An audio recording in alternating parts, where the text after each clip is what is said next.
ये बोल गूंजे थे उस दिन, कितने बरस बीत गए, कि गुरु का नाम लीजिए किसी भी पल न भूलिए, पुकारिए स्वभाव से चिदानंद होइए। मतलब पुकारिए अपने स्वभाव से, गुरु का नाम लीजिए और किसी भी पल मत भूलिएगा। ये माँ नीलम जी गाया करती थी और हम लोग का सौभाग्य ये रहा है कि उनके साथ साथ, उनके सुर के साथ हम लोग भी गाया करते थे। आज माँ नीलम आनंद जी का हिंदी तिथि से जन्मदिन भी है। नाग पंचमी के दिन, जिस दिन उनका जन्म हुआ था 27 जुलाई 1952 में, झारखंड में ही एक जिला है पलामू, और पलामू में मनातूगढ़ एक स्थान है जहाँ पे माँ नीलम आनंद जी का जन्म हुआ। 27 जुलाई का दिन था, तारीख थी, दिन था नाग पंचमी का और साल था 1952। उनके माता पिता यानी हम लोग के जो नाना जी और नानी जी हुए, वो बताते थे उनके जीवन की घटनाओं को। उनके जीवन की घटनाओं को जब वो बताते थे तो उनके जन्म का भी जिक्र हो जाता था कि नागपंचमी के दिन जब दीदी नीलम आनंद जी का जन्म हुआ तो जिस बिस्तर पे जन्म हुआ था उस बिस्तर के नीचे सांप के बहुत सारे छोटे छोटे बच्चों का झुंड था। कहाँ से आया किसी को पता नहीं। तो लोग थोड़ा चौंक गए कि इतने सांप के बच्चे बिस्तर के नीचे कैसे आए। मनातूगढ़ में जिस घर में माँ रहती थी, जहाँ जन्म हुआ था उनका, 7 आंगन का, बड़े बड़े आंगन और 7 आंगन का वो एक किले नुमा घर, और सारा वैभव, सारा ऐश्वर्य, सारी सुविधाएं, सब कुछ उपलब्ध थी उनको। लेकिन उनके माता पिता बताते थे कि बचपन से ही उनका झुकाव साधुओं के तरफ था, और अगर कोई सपेरा या इस तरह का कोई व्यक्ति आ जाता था उस गांव में तो माँ उसको बुला के उससे खूब बात किया करती थी और उसका बड़ा आदर सत्कार करती थी। तो दीदी के पिताजी यानी नाना जी को लगता था कि देखने में भी काफ़ी सुंदर थी, एकदम गोरी और सुंदर, स्वभाव भी बहुत मीठा था, तो लोग बहुत नज़दीक हो जाते थे। तो लोग नहीं कहते हैं कि बच्चे को नज़र लग गई है, तो उनके पिताजी को लगता था कि हर बात में कि बेटी को मेरे नज़र लग गई है। तो उनके गले में तरह तरह के ताबीज़ पहना दिए गए थे कि किसी की नज़र नहीं लगे। लेकिन किसी की नज़र नहीं लगी उनको और वो युवा हुई। एक दिन ऐसा आया जब उनका विवाह हमारे वरेण्य गुरु भ्राता साहब श्री हरिनारायण जी के साथ 22 मई को 1972 में पलामू में मनातूगढ़ में ये विवाह हुआ। और उसके बाद उन्होंने पति के रूप में एक ऐसे शिव शिष्य को पाया जो अभी तक गुरु की तलाश में भटक रहे थे, क्योंकि 1972 तक में साहब के गुरु शिव नहीं हुए थे, लेकिन वो गुरु की तलाश में भटक रहे थे।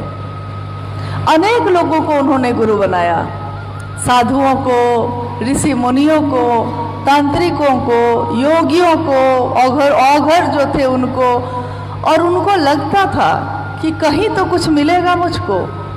और इधर साहब का जन्म जो हुआ वो बिहार के सिवान जिले में अमलोरी नाम के स्थान पे 31 अक्टूबर 1948 को दिन था दीपावली का। उनका जन्म हुआ तो दीपावली हुई, माँ नीलम आनंद जी का जन्म हुआ तो नाग पंचमी थी। और कैसे देखिए, शिव और शक्ति का जब मिलन होता है तो क्या होता है। गुरु की तलाश में साहब का जीवन भटक रहा था। उनके पिता सोचते थे कि मेरा बेटा बर्बाद हो गया, हमारा बच्चा भी अगर शमशान जाने लगे, साधुओं के पीछे घूमने लगे, तो हमको भी लगेगा ऐसा कि बच्चा मेरा बर्बाद हो गया, पता नहीं अब क्या होगा इसके जीवन का। और इनके पिताजी जो थे वो शिक्षा विभाग के डायरेक्टर थे। उस समय बिहार और झारखंड तो एक ही था, मतलब ये आपका टाटा भी तो बिहार ही में था, सब बिहार ही था। तो उनके पिताजी जो एजुकेशन डायरेक्टर थे, उनका तबादला होता रहता था जगह जगह। साहब की पढ़ाई भी चल रही थी। अपने भाई बहन में पहले पुत्र अपने पिता के, 4 भाई बहन ये रहे, 2 भाई 2 बहन, जिसमें सबसे बड़े पुत्र साहब हरिंद्रानंद जी रहे। पिता ने इनको नाम दिया हरिंद्रानंद और इनका जीवन आगे बढ़ता रहा। एक तरफ माँ नीलमानंद जी का जन्म हुआ, उनकी परवरिश हो रही है जंगल और पहाड़ों में, और एक तरफ साहब हरिंद्रानंद जी का जन्म हुआ, उनकी परवरिश का माहौल बिल्कुल उल्टा था।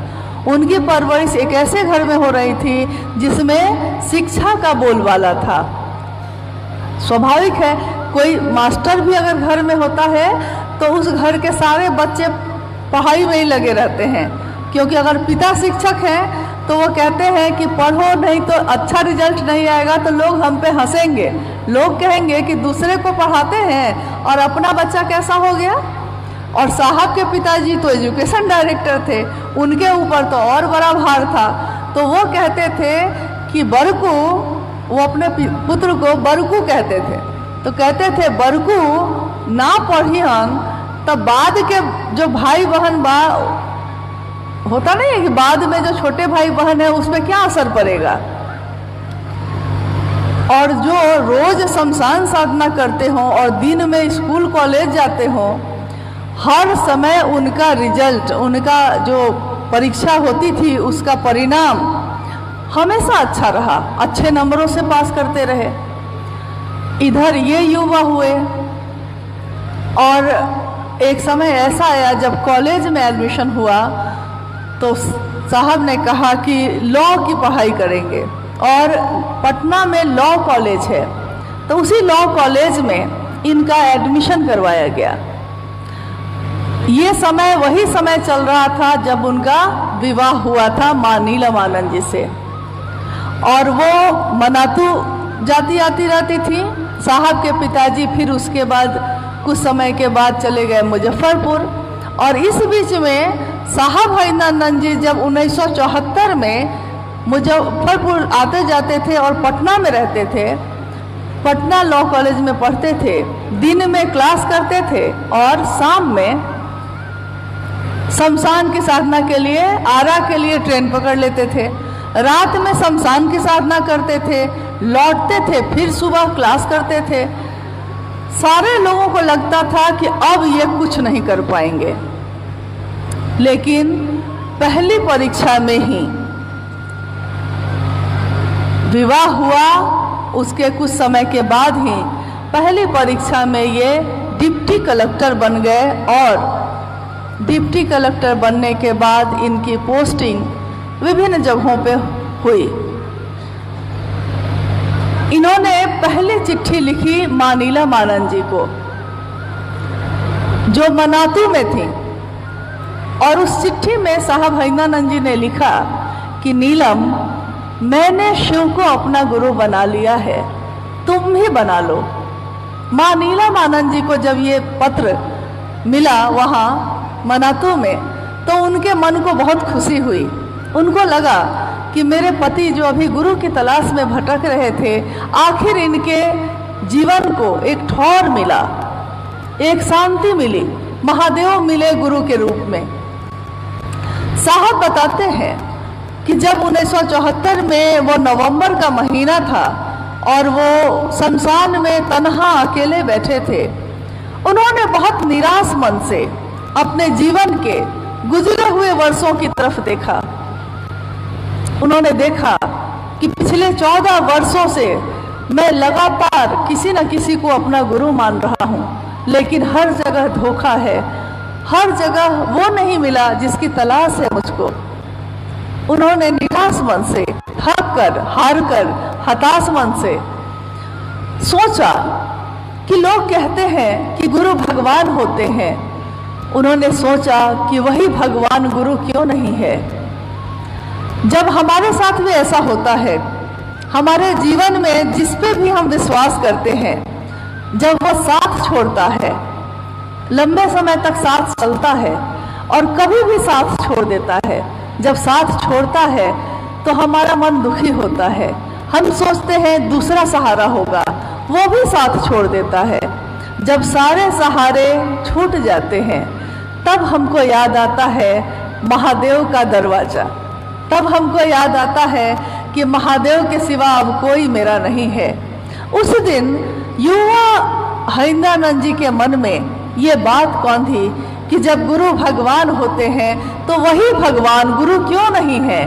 और मात्र इतना ही सोचकर उनको पता भी नहीं था कि शिव गुरु का काम करते भी हैं कि नहीं करते हैं।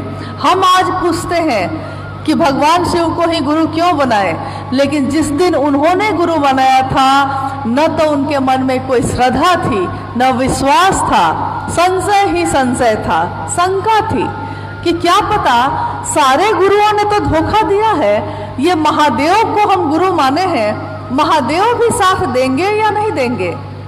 और महादेव तो शरीर में है नहीं, तो वो हमको ज्ञान देंगे कैसे। यही सोचकर वो अपने जीवन में आगे भी बढ़ते रहे, महादेव को विचारों में ही गुरु माने रहे। डिप्टी कलेक्टर भी हो गए, जगह जगह पोस्टिंग भी होनी शुरू हो गई। और इन्होंने और मां नीलम आनंद जी ने अगले 8 वर्षों तक लोगों से नहीं कहा कि शिव गुरु हैं, क्योंकि इनको खुद ही विश्वास नहीं था कि गुरु तो मान लिया है, लेकिन गुरु के रूप में ये ज्ञान देंगे इसका विश्वास नहीं था। आने वाले 8 वर्षों में साहब हरिंद्रानंद जी के जीवन में इतनी चमत्कारिक घटनाएं हुई कि घटनाओं को अभी भी पूरा लिखा नहीं जा सका है। असंख्य घटनाएं हुई, उसमें से कुछ घटनाओं का जिक्र एक किताब जो लिखी गई अनविल आखर उसमें किया गया है, मुख्य मुख्य घटनाओं को। लेकिन असंख्य घटनाएं अभी भी बची हुई हैं जिनको हम लोग मतलब इस पे कोशिश होगी कि इसको भी लिखा जाए ताकि लोग जान सके कि क्या हुआ। अभी पिछले कुछ समय से जो यात्रा हम लोग की चल रही है लगातार, उसमें चूंकि आप टाटा के रहने वाले लोग हैं और मैंने देखा है कि टाटा और सरायकेला दोनों जिला एक दूसरे से मिला जुला है। साहब 2004 से जब भी रांची आते थे, पटना से भी, पटना में रहते थे तब भी, देवघर में रहते थे तब भी, उस समय यहाँ पे हर जगह कहीं कहीं पे गुरु कार्य शुरू हुआ था। थोड़े थोड़े लोग थे, लेकिन उन लोगों से ही बात करके हम लोग बुलाते थे कि साहब आए हुए हैं, रांची आपको नज़दीक पड़ेगा तो आके मिल लीजिए।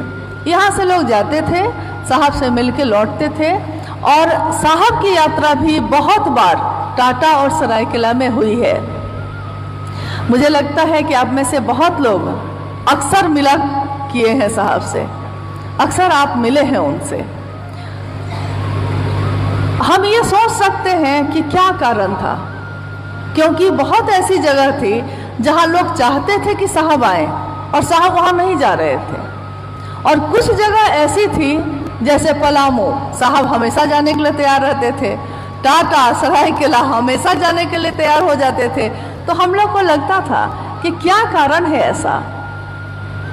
मैंने ये देखा है, उनके मन को जितना ही जाना है, मैंने ये देखा है कि जहाँ के लोग महादेव का काम बहुत अच्छे मन से करना शुरू करते हैं, साहब अपनी पूरी मदद उन लोगों को देते थे, इसके लिए कि मेरे गुरु का काम होगा, ये लोग कम से कम खड़े हैं, मेरी अगर मदद मिल गई तो महादेव का काम यहाँ बढ़ जाएगा।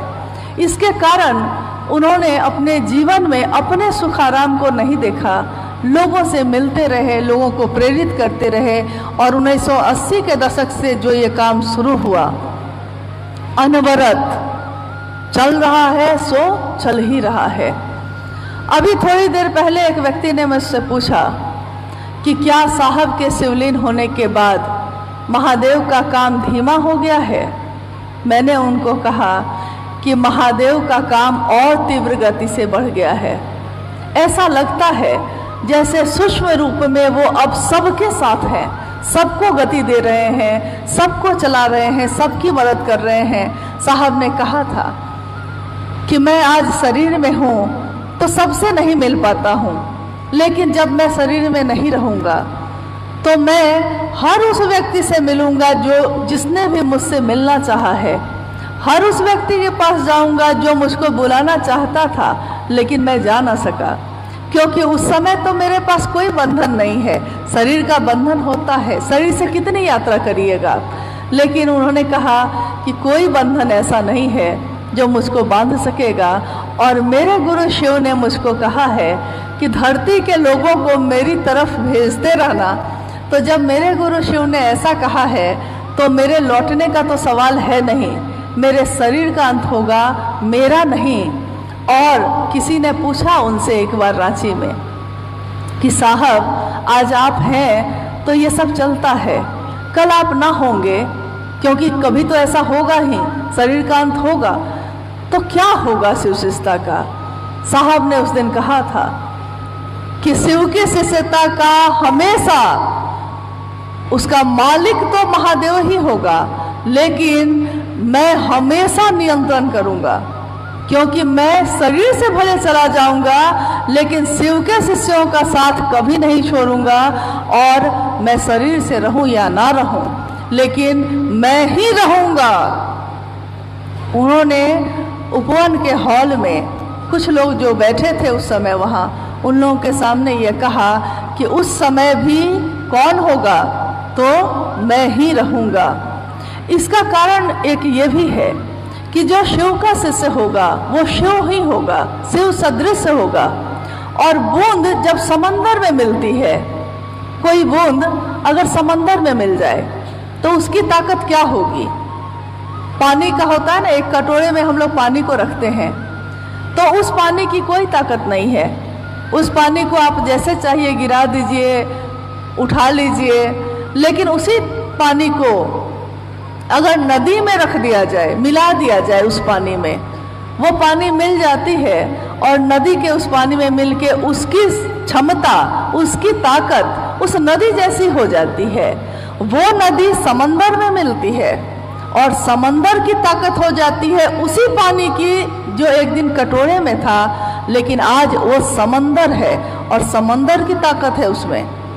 साहब हरिनानंद जी शरीर में इस दुनिया में आए, दुनिया के लोगों को महादेव की तरफ चलने के लिए प्रेरित किया। और साहब हरिनानंद जी का जो अंश, शिव का अंश, वो शिव में ही है, शिव में ही समाया है। तो सोचिए आज उनकी क्षमता, आज उनकी ताकत, आज उनका ज्ञान का स्तर शिव ही तो है, शिव से अलग तो कुछ भी नहीं है।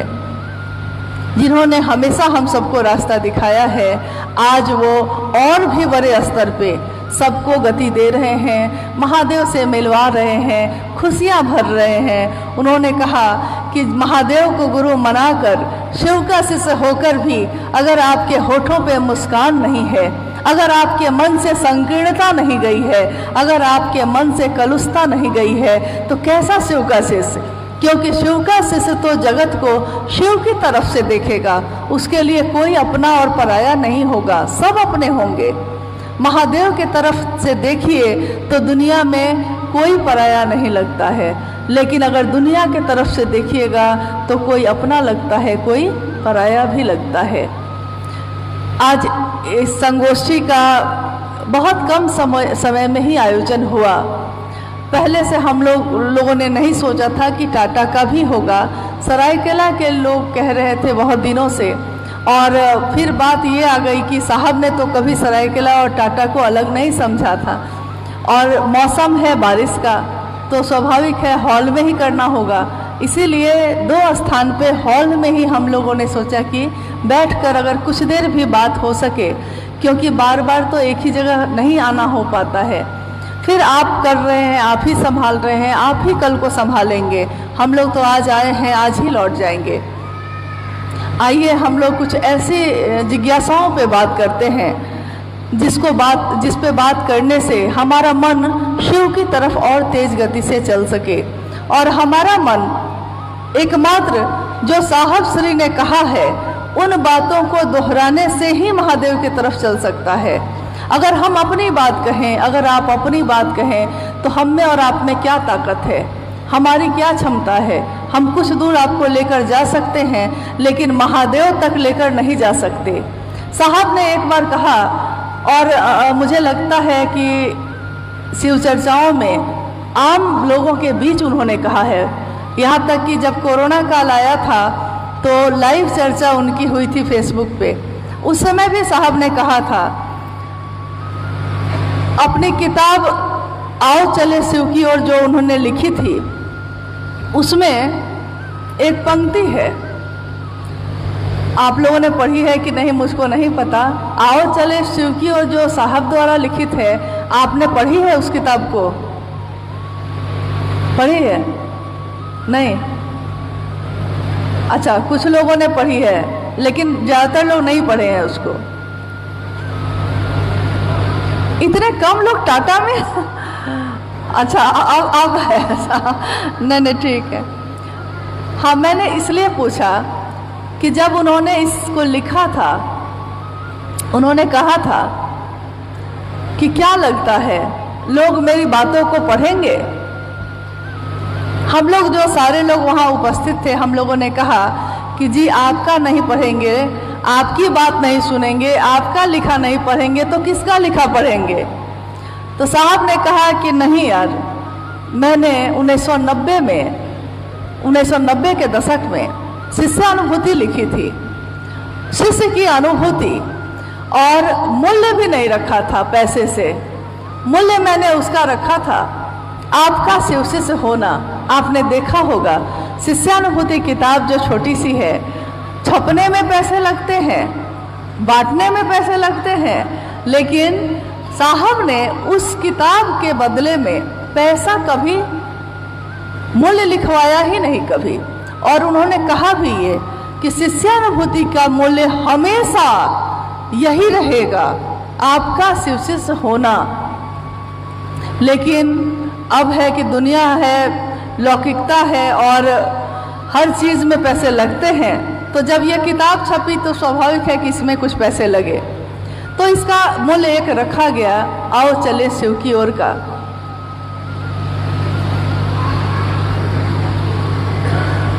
लेकिन ये जब लिखा गया था कोरोना काल में, उस समय कुछ ऐसी घटनाएं हुई थी, वहाँ एकदम साधन नहीं थे, सारी दुकानें बंद थीं, और उस समय में अपने घर में बंद होकर उपवन में सारे लोग इस काम में लगे थे, और सुबह से रात कब हो जाती थी पता ही नहीं चलता था। जो सुबह चाय के साथ महादेव की बात शुरू होती थी, इतनी ज़्यादा साहब ने इतनी ज़्यादा बात कोरोना काल में जितनी की है, पहले भी कभी की होगी कि नहीं, लगातार, और लिखा जा रहा था, जो वो बोल रहे थे वो लिखा जा रहा था। उन्होंने लिखा, बाजीचे अतफाल है दुनिया मेरे आगे, होता है सबो रोज तमाशा मेरे आगे। ये मिर्ज़ा गालिब की पंक्ति है। मिर्ज़ा गालिब बहुत पहले हुए और उनके लिखी हुई चीज़ों को लोग पढ़ते हैं। इसका अर्थ है, बाजीचाए अतफाल है दुनिया मेरे आगे, इसका अर्थ है कि बच्चों के खेलने के मैदान जैसा है ये दुनिया मेरे आगे। क्या है? साहब लिखते हैं कि ये दुनिया मेरे आगे है बच्चों के खेलने के मैदान जैसा, और रोज इस मैदान में तमाशा हो रहा है। कोई अपना बन के आता है, कोई पराया बन के आता है, कोई खेलता है, कोई हंसता है, कोई रोता है, कोई महादेव महादेव करता है, कोई कुछ करता है, कोई कुछ करता है। ये दुनिया ऐसा लगता है जैसे मेरे आगे बच्चे के खेलने के मैदान जैसा है, जिसमें रोज तमाशा चल रहा है, और मैं दृष्टा बनकर, मैं सिर्फ देख रहा हूँ। कौन क्या करता है, कैसे करता है, उसी में उन्होंने आगे लिखा है। बहुत सारी पंक्ति लिखी है, जिसमें एक पंक्ति लिखी है उन्होंने, अपनी अनुभूति लिखी है उसमें कि जब जब मेरे जीवन में पीड़ा के क्षण आए, पीड़ा यानी दुख, जब जब मेरे जीवन में पीड़ा के क्षण आए, पीड़ा के क्षणों में गुरु की दया त्वरित हो जाती है, तेज हो जाती है। शायद सबके साथ ऐसा होता है, जिनके प्रिय शिव हैं या जो शिव के प्रिय हैं। ये पंक्ति आप लोगों ने पढ़ी है, उस किताब में पढ़ी है, या शायद साहब के मुंह से सुना हो। पीड़ा के क्षणों में शिव की दया त्वरित हो जाती है, यानी जब दुख पड़ता है शिष्य के जीवन में, तो गुरु अपनी दया की मात्रा बढ़ा देते हैं। डॉक्टर नहीं बढ़ा देता है कि ज़्यादा बुखार है तो बुखार की दवा की मात्रा बढ़ा देता है, जब बुखार कम हो जाता है तो कहता है कि एक ही टैबलेट खाइए, कोई बात नहीं। तो गुरु भी अपनी दया बढ़ा देते हैं। साहब ने कहा कि शायद सबके साथ ऐसा होता है, क्योंकि अपने दिल से जानिए दूसरे का हाल। जो मेरे साथ बीतेगा हमको लगेगा कि सामने वाला भी ऐसा ही होगा। आप देखिएगा कि कुछ लोग हमारे जीवन में ऐसे आते हैं जो आपसे कहेंगे या हमसे कहते हैं, हर व्यक्ति के प्रति उनको अविश्वास है, किसी व्यक्ति के लिए अच्छा नहीं बोलेंगे। अरे किसी के लिए तो अच्छा बोल दीजिए। कोई कोई व्यक्ति ऐसा मिलता है जीवन में जो सबके लिए बुरा ही बोलता है, किसी के लिए अच्छा नहीं बोल सकता, उसको हमेशा कमी ही दिखाई देती है। कुछ लोग ऐसे भी मिलते हैं जो एकदम खुले दिल से सबकी बुराई करते हैं, सबको गले से लगाते हैं, सबको कहते हैं कि अरे बढ़िए, एकदम बढ़िया से करिए, आप और आगे बढ़ के करिए तो और अच्छी बात है। यानी अपने दिल से जानिए दूसरे का हाल। जो जैसा खुद होता है उसकी दृष्टि में दुनिया के लोग भी वैसे ही होते हैं। तो साहब ने लिखा है शायद सबके साथ ऐसा होता है, क्योंकि उन्होंने जाना है कि मेरे गुरु ने ऐसा किया है, तो जो जो शिव के तरफ बढ़ेगा शायद सबके साथ ऐसा होगा। उन्होंने लिखा है कि जो शिव के प्रिय हैं या जिनके प्रिय शिव हैं, जिनके प्रिय शिव हैं, इसकी व्याख्या की उन्होंने, क्योंकि ये पंक्ति एक ऐसी पंक्ति है जो समझ में नहीं आई। जब हम लोगों ने पढ़ा था, साहब ने लिखवाया, तो समझ में नहीं आया था कि जिनके प्रिय शिव हैं या जो शिव के प्रिय हैं। सुनने में एक जैसा ही लग रहा है, लेकिन साहब ने कहा कि नहीं, एक जैसा है नहीं, इसके बहुत अलग अलग अर्थ हैं। जिनके प्रिय शिव हैं, साहब ने कहा आज मैं किसी का बहुत प्रिय हूँ, लेकिन कल भी रहूँगा इसकी कोई गारंटी नहीं है। आज किसी के लिए महादेव के सिवा कोई अच्छा नहीं है। साहब ने कहा कि मेरे साथ इतने लोग चले, और उन्होंने जब चर्चा करने के लिए मंच पे गए तो उन्होंने ऐसी चर्चा की कि जब वो उतर के आए तो साहब ने उनको कहा कि आपने आज जो चर्चा की है जिस भाव से, मैं भी इतने अच्छे भाव से नहीं बोल सकता हूँ। साहब ही कह रहे हैं, लेकिन साहब ने कहा कि आज वो कहाँ गए कुछ पता नहीं है, कल जो हमेशा मिले आज कहाँ गए कुछ पता नहीं, क्योंकि प्रियता बदल गई। बहुत सारे कारण हो सकते हैं। हो सकता है आपके मन के अनुकूल अगर हम नहीं चल रहे हैं तो हम आपको बुरे लगेंगे, स्वाभाविक है। साहब ने कहा कि मैं सबके मन के अनुकूल नहीं चलता हूँ तो लोगों के लिए मैं अप्रिय हो जाता हूँ। वैसे ही महादेव के पास हम अपनी कामनाएं लेकर जाते हैं, अपना डिमांड लेकर जाते हैं। पूरी हो गई तो अच्छा है, महादेव तुम बहुत अच्छे हो, जब तक पूरी हो रही है बहुत अच्छे हो।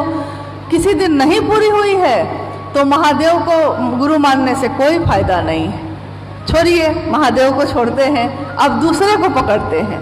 तो साहब ने कहा कि एक बात सोचिए कि जिसके प्रिय आज शिव हैं कल वो बदल सकता है, और अगर आप आज उसको पकड़ के आप बैठ गए हैं, अगर वो टूटेगा तो आप भी टूटेंगे कि नहीं टूटेंगे। मान लीजिए कि आज आप हमको पकड़ लीजिए, मान लीजिए, और कल को हम ही टूट गए कोई गारंटी तो है नहीं किसी की, कोई कभी भी किसी के भाव टूट सकते हैं, किसी का आज नियत कुछ और है, कल कुछ और हो सकती है। तो हम टूटे तो आप भी टूटे। और पकड़ना किसको था? महादेव को। साहब ने कहा कि महादेव को पकड़ना है, हमको आपको नहीं। तो आज ये दीदी बहुत अच्छी हैं, नहीं हम तो इन्हीं के साथ चलेंगे, ये भैया, हाँ भैया आप जो कहेंगे वही करेंगे। भाई, उस भाई को या उस दीदी को किसने चलाया था?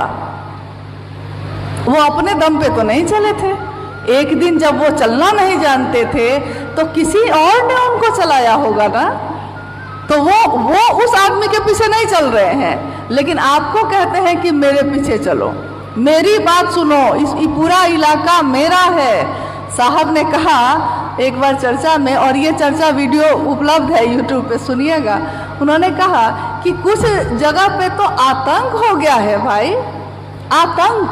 साहब ने कहा कि मैंने आतंक शब्द का प्रयोग किया है कि मेरा एरिया, मेरा क्षेत्र, कोई मतलब साहब ने कहा कि मेरे जाने के लिए मैं सोचता हूं कि जाऊं कि न जाऊं। ये हाल हो गया। ये है शिव की शिष्यता। शिव की शिष्यता सबको गले से लगाती है, सबका सम्मान करती है।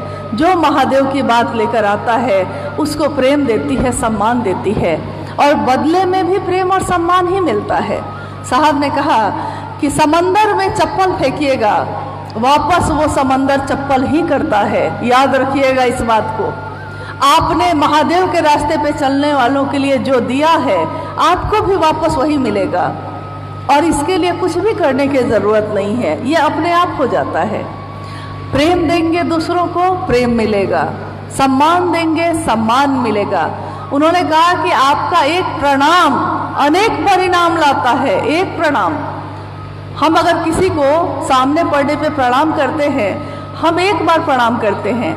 आप देखिएगा, आप कहिएगा प्रणाम दीदी, तो सामने वाली कहेंगी प्रणाम प्रणाम। बहुत बार ऐसा होगा, सामने वाला 2 बार कर देता है, यानी आपने जो दिया है आप ही को लौटेगा, वो दूसरे का कुछ नहीं बिगड़ेगा। तो साहब ने कहा जिनके प्रिय आज शिव हैं उनकी प्रियता अगर बदल गई और आपने उस आदमी को पकड़ लिया है तो आपका रास्ता भी भटक जाएगा। आप भी जो महादेव की तरफ चल रहे थे टूट जाएंगे।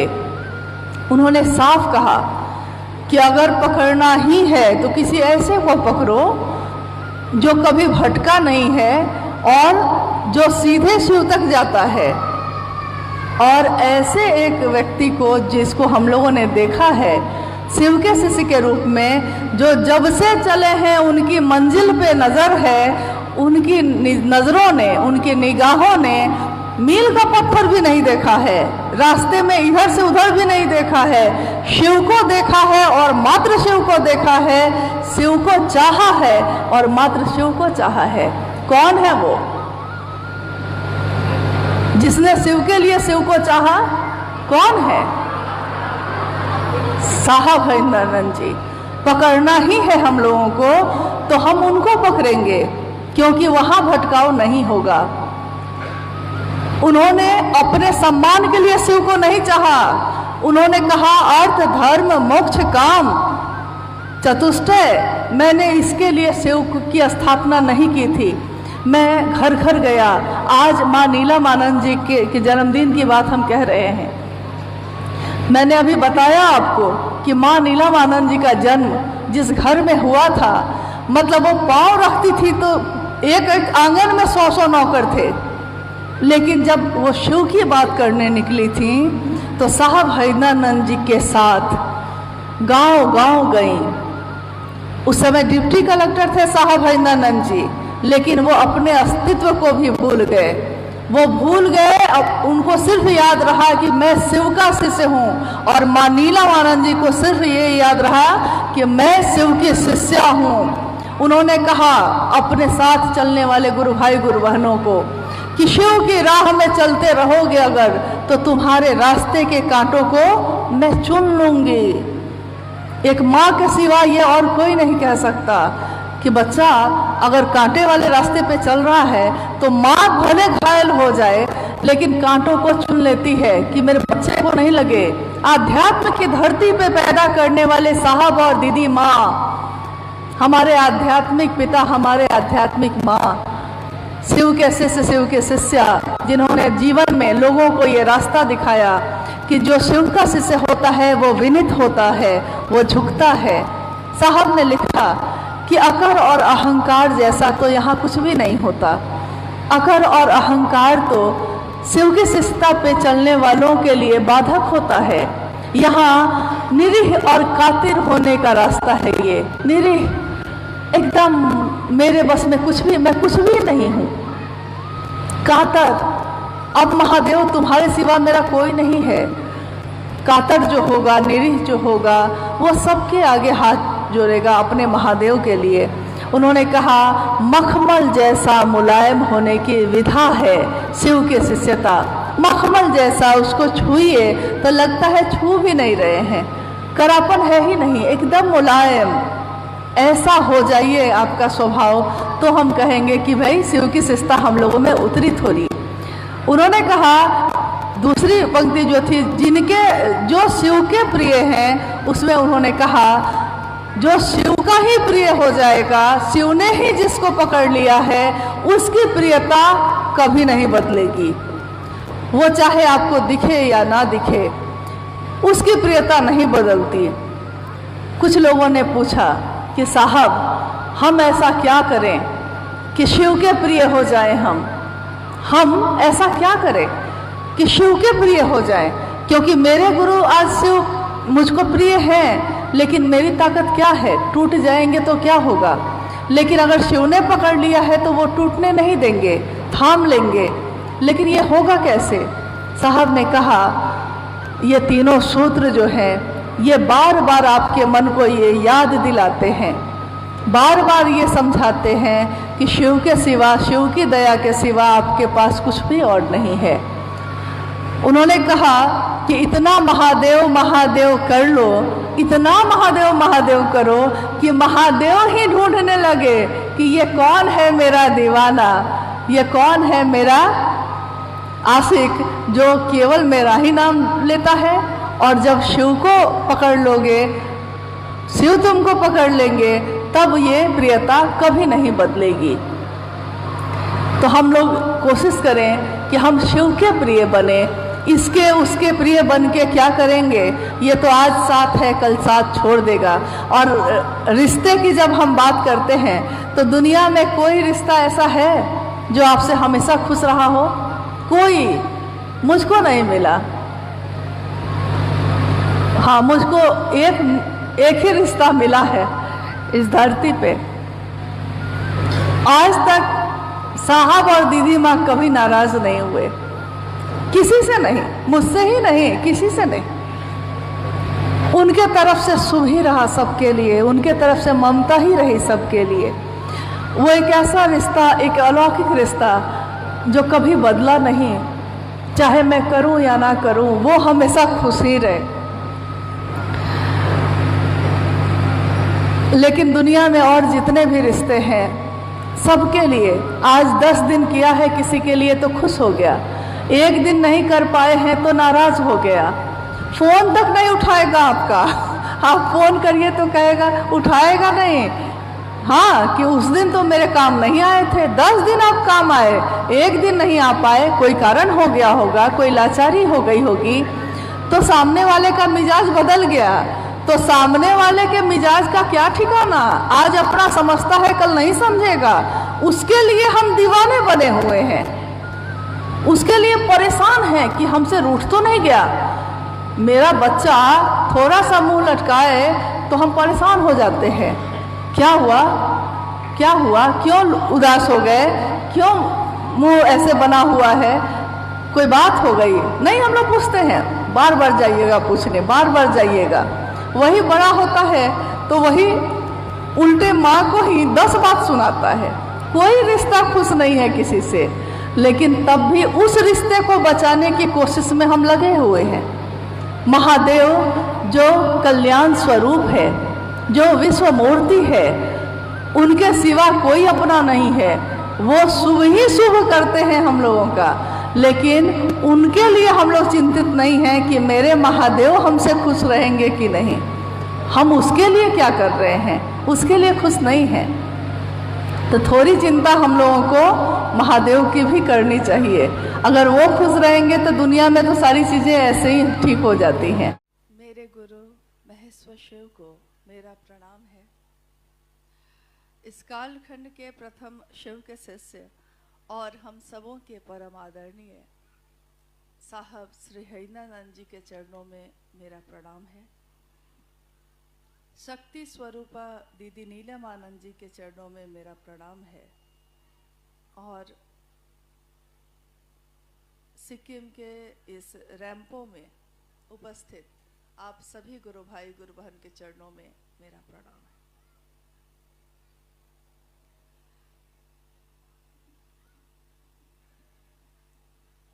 आज हम सबों का सौभाग्य है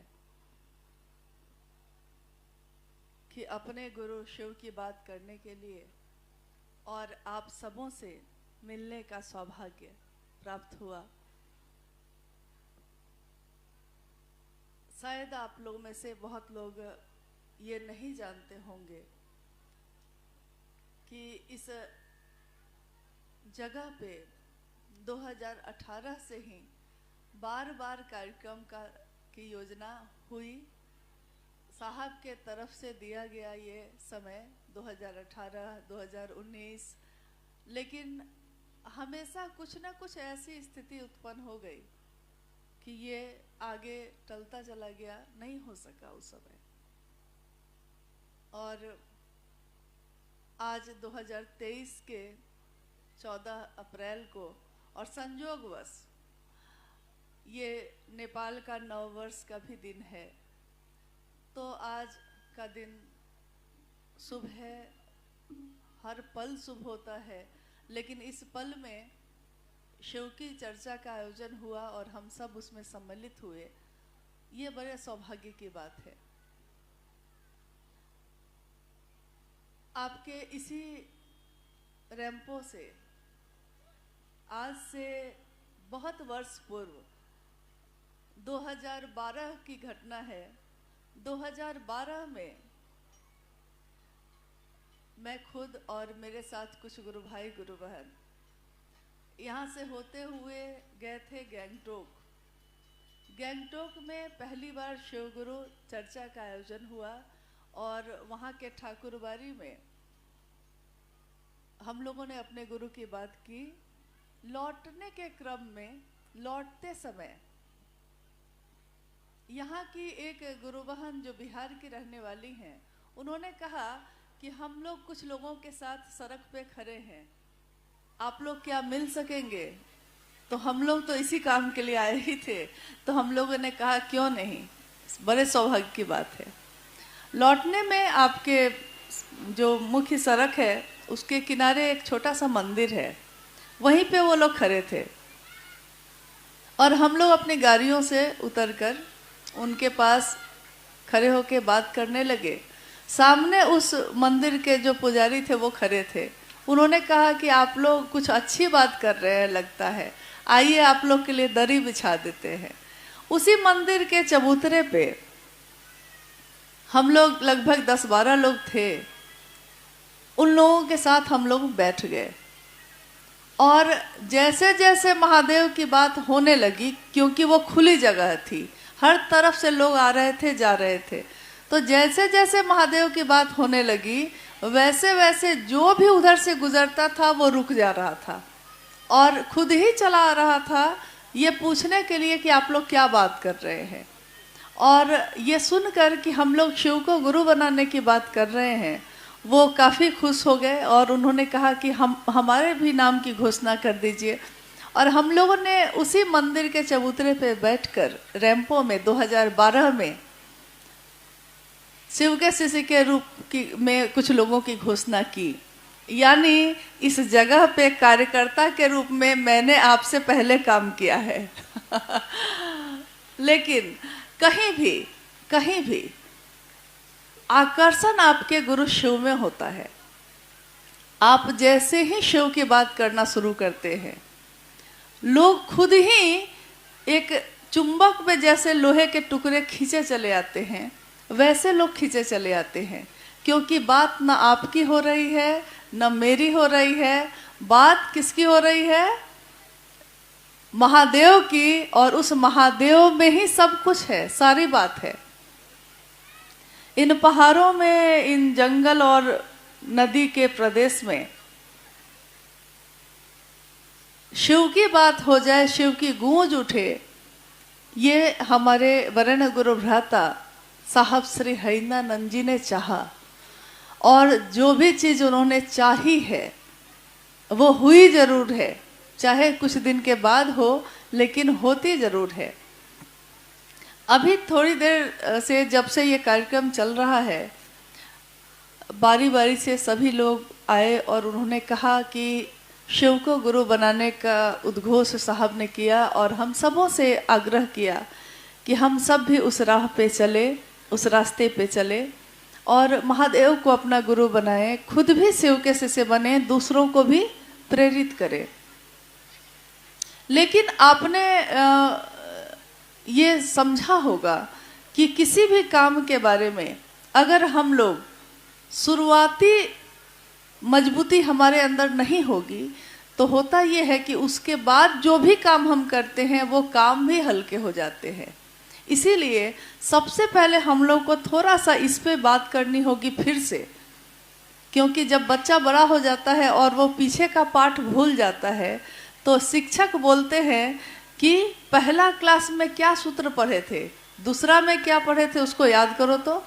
और जैसे ही वो फिर से याद करता है तो वो उसको सब कुछ याद आ जाता है और वो सारे सूत्र बना लेता है। हमारे आपके बीच आज कुछ पुराने गुरु भाई गुरु बहन भी हैं और कुछ बिल्कुल ही नए हैं। तो हम लोग जो शिव की बात करने यहाँ बैठे हैं, आपको ज्ञात होगा और आप जानते भी होंगे कि यहाँ कोई भी गुरु नहीं है, कोई प्रवचन करने नहीं आया है और कोई उपदेश भी देने नहीं आया है। हम सबके गुरु शिव हैं, हम भी शिव के शिष्य हैं, आप भी शिव के शिष्य हैं, लेकिन हम सब एक दूसरे से अपने गुरु की बात करने आए हैं। किस लिए बात करने आए हैं? क्योंकि शिव गुरु हैं, ये तो आप जानते ही हैं। तो आगे क्या बात करनी है? बात ये करनी है कि क्या हमने समझा है कि हमने क्या करने का संकल्प लिया है, क्या करना है हमको।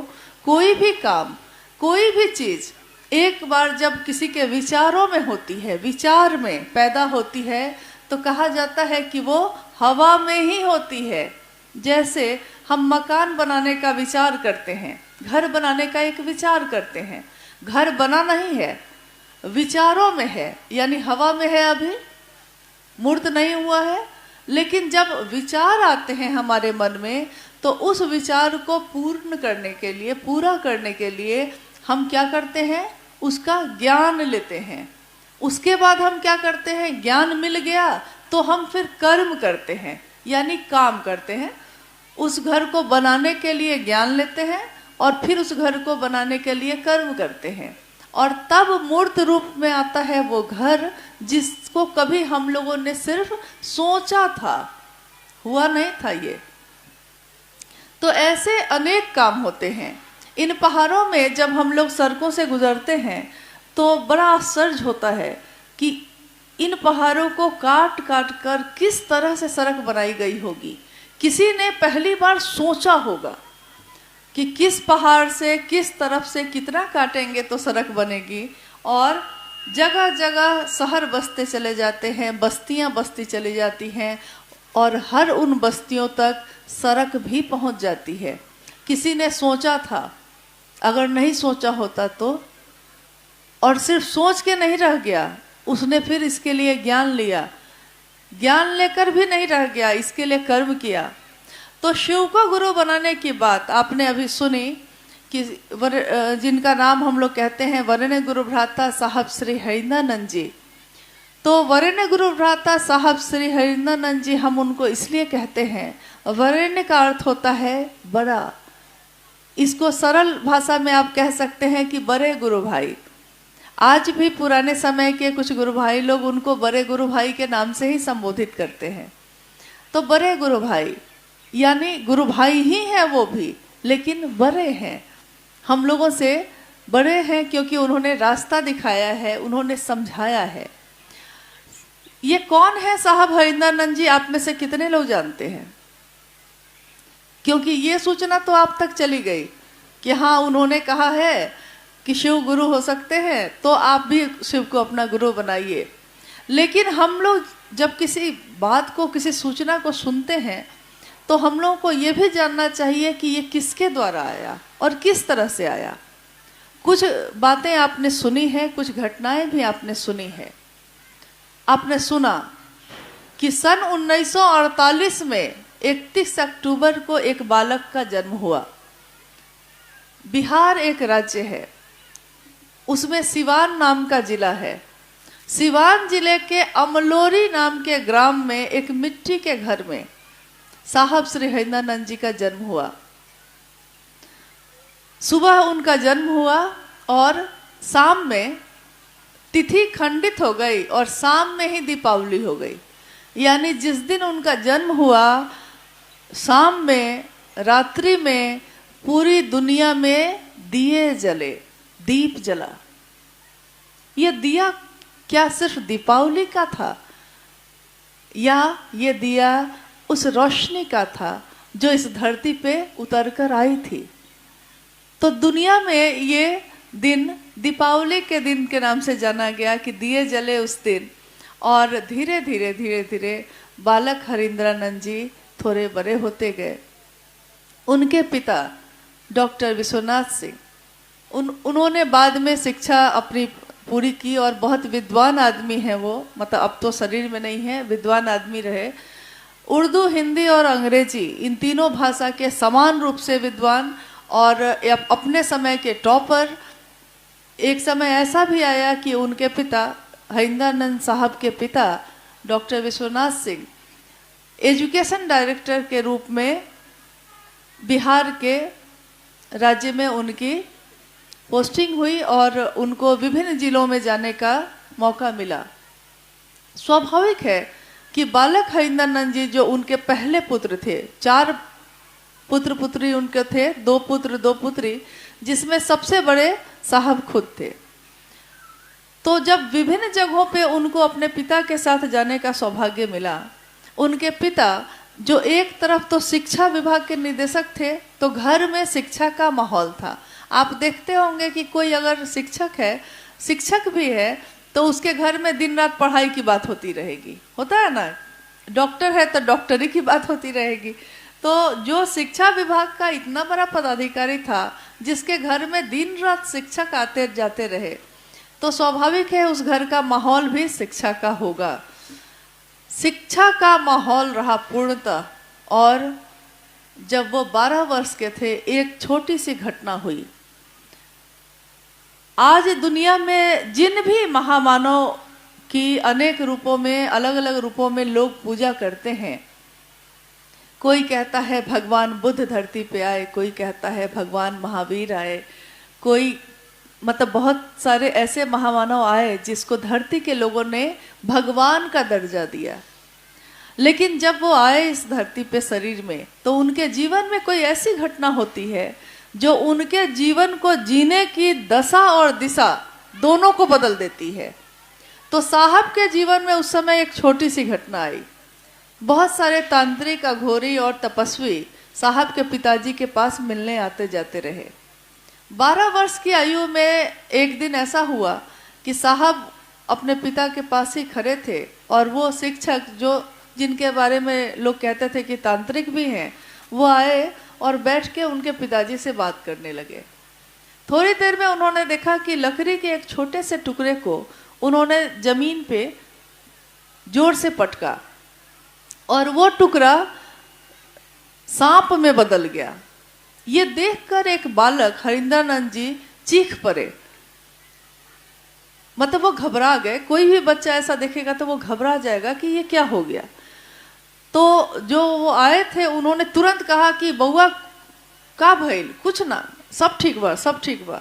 तो वो शांत तो हो गए, लेकिन उनके जीवन में ये एक बात पैदा हो गई, क्या कि ये जो हुआ ये क्या था। उनको बताया गया कि ये है चमत्कार। साहब ने कहा कि ये चमत्कार क्या होता है, मतलब कोई ऐसा काम जो दुनिया के लोगों के लिए सामान्य नहीं है, जिसको देखकर लोग चौंक जाते हैं। और एक बार बातचीत में साहब ने हम लोगों से कहा कि ये वो समय था जब मेरे मन में ये पैदा हो गया कि मैं भी बाबा बनूंगा। साहब ने कहा कि मैं एक छोटा सा बच्चा था और मैंने जब ये देखा तो मैंने सोचा कि मैं भी चमत्कार सीखूंगा, मैं भी बाबा बनूंगा, और जब कोई आएगा मेरे पास अपनी परेशानी लेकर तो मैं कहूँगा जाओ तेरा कल्याण हो बाबा, तो और अपने चिमटा को जोर से पटकूंगा। मैं ऐसा सोचता था उस समय। और उनके मन में एक तलाश पैदा हो गई। तलाश, क्या होता है ये जीवन, क्यों फूल खिलते हैं और मुरझा जाते हैं, क्यों कोई पैदा होता है मर जाता है, क्यों कोई अपने आते हैं चले जाते हैं, इस जीवन में सब कुछ बदलता क्यों रहता है, कुछ भी शाश्वत क्यों नहीं है, कुछ भी परमानेंट क्यों नहीं है, अस्थाई क्यों नहीं है। और धीरे धीरे इसी तलाश में वो अनेक गुरुओं के पास भटकते रहे। आगे के जीवन में एक तरफ उनके घर में शिक्षा का माहौल था और दूसरी तरफ साहब हरिंदरानंद जी शमशान साधना और कब्रिस्तान साधना, योग साधना, कुंडलनी साधना, अनेक मंत्रों का जप, इन सारी क्रियाओं को जानने के लिए लोगों के पास भटकते रहे। लेकिन उनके मन की प्यास नहीं बुझी, क्योंकि आपके मन की प्यास तब तक नहीं बुझेगी जब तक वो चीज़ आपको नहीं मिल जाए जिसकी तलाश आपका मन कर रहा है। आप चाहे लाख लोगों से मिलते रहिए, लेकिन अगर आपका मन किसी से मिलकर तृप्त नहीं होता तो आपकी तलाश बंद नहीं होती। और इस तरह से धीरे धीरे धीरे धीरे समय भी गुजरता रहा, साथ में उनकी पढ़ाई भी होती रही। और एक दिन ऐसा भी आया कि जब उन्होंने लॉ कॉलेज पटना में एडमिशन लिया, कानून के विद्यार्थी बने वो, और उसके साथ साथ बिहार का ही एक जिला है आरा, उसके गांगी नाम का शमशान स्थल है, उसमें वो दिन में कॉलेज जाके अपनी कक्षा जो है क्लास है वो लेते थे और शाम की ट्रेन पकड़ के आरा चले जाते थे। रात में शमशान साधना करके फिर से वो लौटते। लेकिन उनके मन में व्याकुलता अब ज़्यादा बढ़ गई। हताश और निराश मन से उसी शमशान भूमि पे रात के 2 बजे उनके मन ने पूरी तरह निराश होकर, निराश हमारा मन तब होता है जब सारे सहारे हमारे छूट जाते हैं। जब तक आपका मन समझता है कि मैं खुद कर लूँगा, आप किसी न किसी का सहारा लेकर चलते हैं। लेकिन जब एक दिन आपके सारे सहारे छूट जाते हैं, तब आप पूरी तरह थक कर तब आप ईश्वर की शरण में जाते हैं। नहीं तो ईश्वर की शरण में जाना इतना आसान नहीं होता है, बहुत कठिन है, मन नहीं जा पाता। लाख हम मंदिरों में जाएं, लाख हम पूजा करें, लेकिन मन झुक जाए ये आसान नहीं होता। तो उस रात्रि में साहब हरिंदरानंद जी के मन में एक विचार कौन था। 1974 का नवंबर का महीना था वो, और ये विचार ये था कि मेरे पिता कहते हैं कि ईश्वर शिव को कहा जाता है,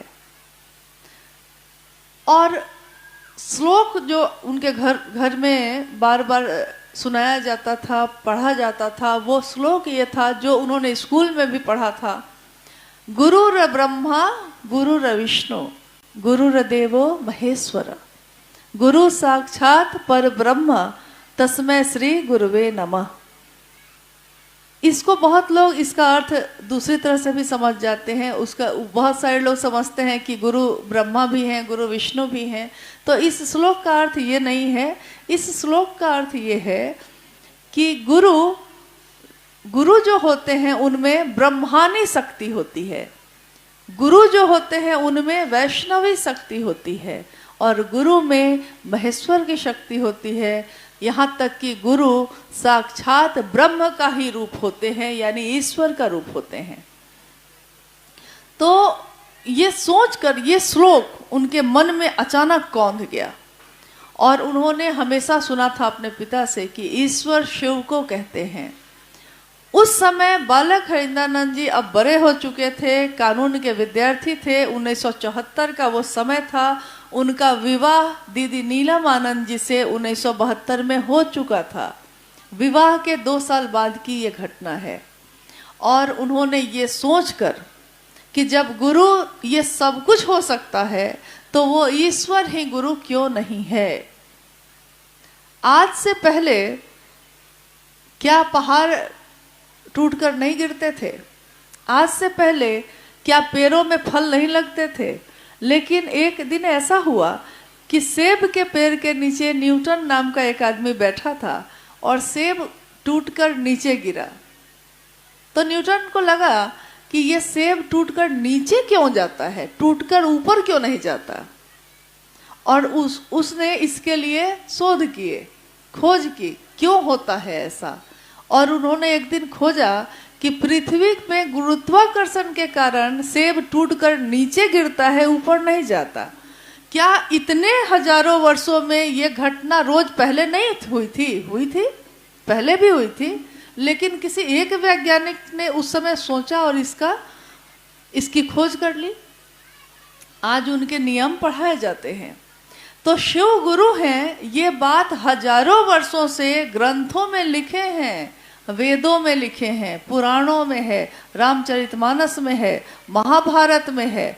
लगभग आपके सभी ग्रंथों में कोई न कोई श्लोक ऐसा है जो शिव के गुरु स्वरूप को इंगित करता है, गुरु स्वरूप की तरफ इशारा करता है कि ये शिव गुरु हैं। संभवे गुरुवे नमः। तुम त्रिभुवन गुरु वेद बखान कर रहा है कि तुम कौन हो? तुम त्रिभुवन के गुरु हो, तीनों भवनों के जो, भुवन के जो यानी तीनों लोक के। नहीं कहते हैं लोग कि स्वर्ग लोक, मृत्यु लोक, पाताल लोक। तो तीनों लोकों का गुरु कौन है? गुरुओं का गुरु कौन है? तो वो शिव है। गुराधिपति कौन है? गुराधिपति का अर्थ हो गया गुरुओं का अधिपति। उनका मालिक कौन है?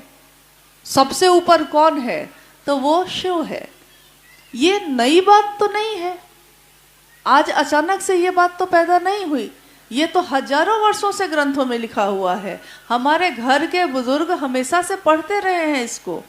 लेकिन 1974 के उस शमशान में, उस 2 बजे रात्रि में उनके मन में जो कौन था वो आगे चलकर ऐसे बदला कि फिर 1975 में उनके सांसों पे नमः आया और शिवाय उतर गया।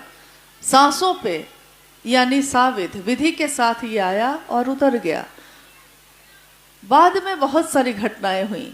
मतलब इतना समय नहीं है कि आपको सारी घटनाओं को हम लोग आज बता सकें, लेकिन कुछ किताबों में ये बातें, कुछ मुख्य घटनाएं लिखी हुई हैं, आप पढ़ सकते हैं उसको। और बहुत सारी चर्चाएं साहब की है उपलब्ध, आप उसको सुन सकते हैं।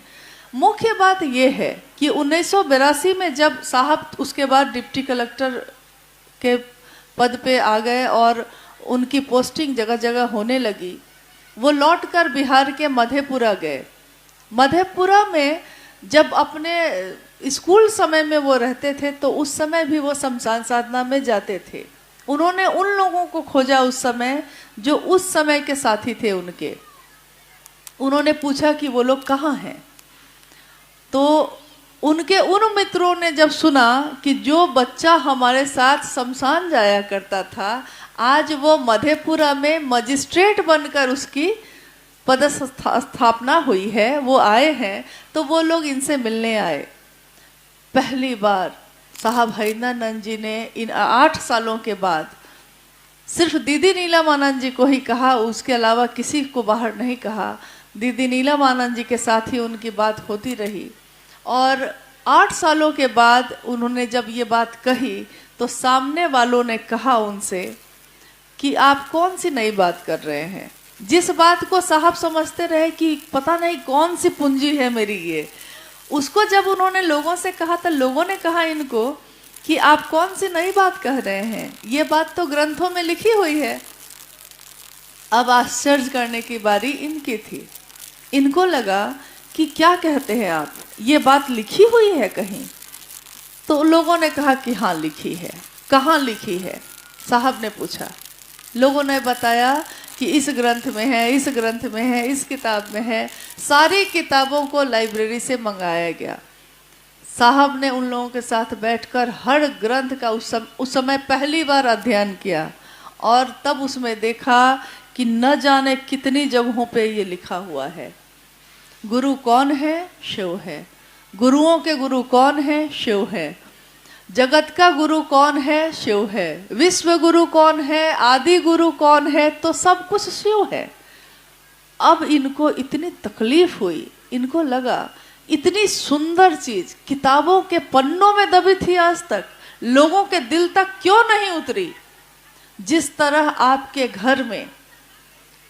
घर में सुबह में अगर सबसे पहले कोई उठता है, होता है ना कि सुबह में, रात में हम लोग सोते हैं, सुबह में कोई ना कोई तो आपके घर में पहला उठता होगा। तो जो पहला उठता है, जग जाता है वो, और जब वो देखता है कि घर के सारे लोग सोए हुए हैं, उसको कैसा लगता है? उस समय उसको बर्दाश्त नहीं होता है, वो बार बार आवाज करेगा, बउआ उठो, बेटा उठो, सूर्योदय हो गया, धूप निकल गई, समय व्यतीत हो रहा है। बोलते हैं ना हम लोग, अगर एक बार घर में कोई जग गया नींद से, तो वो कहता है कि उठ जाओ, समय व्यर्थ हो रहा है। नहीं उठता है तो फिर उस थोड़ी देर होते होते जो प्रेम से उठाया जा रहा था वो रौद्र रूप में बदल जाता है। हो सकता है 2-4 थप्पड़ ऊपर भी लग जाए कि स्कूल नहीं जाना है क्या, या उठते क्यों नहीं है। देखिए, घर में अगर कोई पहला उठ जाता है तो बाकी सोए हुए को देखकर वो बेचैन होता है, उससे रहा नहीं जाता है। आध्यात्म की धरती पे भी अगर कोई जग जाए तो उसके साथ क्या होगा? आध्यात्म की दुनिया में जब शिव के नाम से साहब का मन जग गया तो उनको लगा कि वो शिव इतना सुंदर है, सत्य है, शिव है। लोग मतलब गीतों में, श्लोकों में ये कह रहे हैं सत्यम शिवम सुंदरम, और ये शिव जगा हुआ है, गुरु बनकर जगा हुआ है, और ये दुनिया सोई हुई है। तो इस एक अंतः प्रेरणा ने, उनके अंदर की अपनी प्रेरणा ने फिर उनको सोने नहीं दिया। वो कहते कि न जाने कितने दशकों से मैं सोया नहीं, मुझको नींद नहीं आती, मुझको लगता है कितने लोग अभी बाकी है, कितने लोगों तक मैं ये बात पहुंचा सकता हूं। आज तक के इतिहास में यही हुआ कि जब भी ईश्वर से किसी को कुछ प्राप्त हुआ, उसने उन चीजों को अपने तक रखा। मान लीजिए किसी ने वरदान प्राप्त किया है, हमारे आपके बीच आज भी ऐसा होता है कि कोई तपस्वी आते हैं, लोग उनका परिचय कराते हैं कि देखिए ये जो आए हैं ये 12 वर्षों से हिमालय में तपस्या करके आए हैं। तो हम लोग उनको हाथों हाथ लेते हैं, उनके सेवा में लग जाते हैं, ये सोच कर कि देखिए तो ईश्वर की प्राप्ति के लिए ये गए, और घर गृहस्थी छोड़कर गए, सारे लोगों को छोड़कर सब कुछ त्याग करके गए। लेकिन साहब हरिनंदन जी ने जब शिव को गुरु बनाया तो उनके गुरु शिव ने अनेक घटनाओं से उनको समझा दिया कि कुछ भी छोड़ने की जरूरत नहीं होती है, इस धरती पे छोड़ने की जरूरत ही नहीं है। जो हैं आप, जैसे हैं आप, जहाँ हैं आप, क्या खाते पीते हैं, क्या पहनते ओढ़ते हैं, कैसे जीते हैं आप, वैसे ही उसी में अपने शिव को शामिल करिए, ले आइए उसी में शिव को। क्योंकि सब कुछ छोड़कर जाना कठिन है। अगर हर व्यक्ति ये करने लगा तो ये धरती नहीं चलेगी। अगर हर आदमी अपना गृहस्थ आश्रम छोड़कर पहाड़ों में जाके बस गया तो क्या होगा? यानी धरती तो चलने के लिए बनाई थी ना महादेव ने, तो उन्होंने कहा कि ये धरती चलती भी रहे और उसमें ज्ञान का की बारिश भी होती रहे। ये कैसे हो सकता है? क्योंकि आज तक उस शिव से हमने मनोकामना की पूर्ति की, मनोकामना मांगी, पूरी हुई, यानी वो शिव सुनता है। शिवलिंग पे जल चढ़ाते हैं हम लोग। अभी अनु भैया कह रहे थे ना, हाँ हम लोग का सौभाग्य है कि कल हम लोग के पास थोड़ा समय था दिन में, तो हम लोग गए थे, आप ही के नामची में है चार धाम जो बना हुआ है, वहाँ गए थे और शिव के आकर्षण में चले गए थे कि क्या पता, लोगों ने बताया कि एक समय अररिया के गुरु भाई गुरु बहन भी यहाँ आए थे शिव कार्य में मदद के लिए, तो उन्होंने वहाँ पे शिव चर्चा का आयोजन किया था। तो हम लोगों ने सोचा कि चलिए 2 घंटा लगेगा, देख के आते हैं कौन सी जगह है। वहाँ गए हम लोग और अभी वहाँ पे मतलब मरम्मत का काम चल रहा है। लेकिन जो सबसे बड़ी मूर्ति है, तो एक व्यक्ति जो हमारे साथ थे उसमें से एक व्यक्ति ने कहा कि वो जो शिव के हाथों में कंगन है, वो कंगन हमको कैसे मिल सकता है। तो अनु भैया ने कहा कि इसके लिए तो उस शिव के पास ही जाना होगा।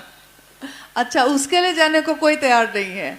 मोक्ष चाहिए लेकिन जीवन में रहते हुए चाहिए, भोग चाहिए जीवन में रहते हुए चाहिए। तो जब हम लोग अंदर गए तो बहुत सारी तस्वीरें बनी हुई थी। देखिए, अभी हम लोग बात कर रहे थे अपना कौन होता है, जो अपना होता है उस पर क्या असर होता है, तस्वीरों का, मूर्तियों का या चीज़ों का क्या असर होता है। जब मैं खुद उन तस्वीरों को देख रही थी जिसको पत्थरों से बनाया गया था अंदर हॉल में, बहुत सारी तस्वीरें थीं। कहीं पे माँ पार्वती आराधना कर रही हैं, कहीं पे महादेव वरदान दे रहे हैं, कहीं पे कुछ कहीं पे कुछ। लेकिन जैसे ही मेरी नज़र गई उस तस्वीर पे जिसमें महादेव विष का पान कर रहे हैं, तो मेरा लगा जैसे दिल ही रुक गया। अजीब सी तकलीफ हुई, एक अजीब सी तकलीफ कि जो महादेव सबको सब कुछ अच्छा अच्छा देने वाला है, क्यों ऐसा हुआ कि उनको विष का पान करना पड़ा। क्यों मेरे महादेव के साथ ऐसा हुआ। ये होता है अपना। जब किसी अपने के साथ आपको लगेगा कि कुछ गलत हो गया है तो आपको तकलीफ होती है ना।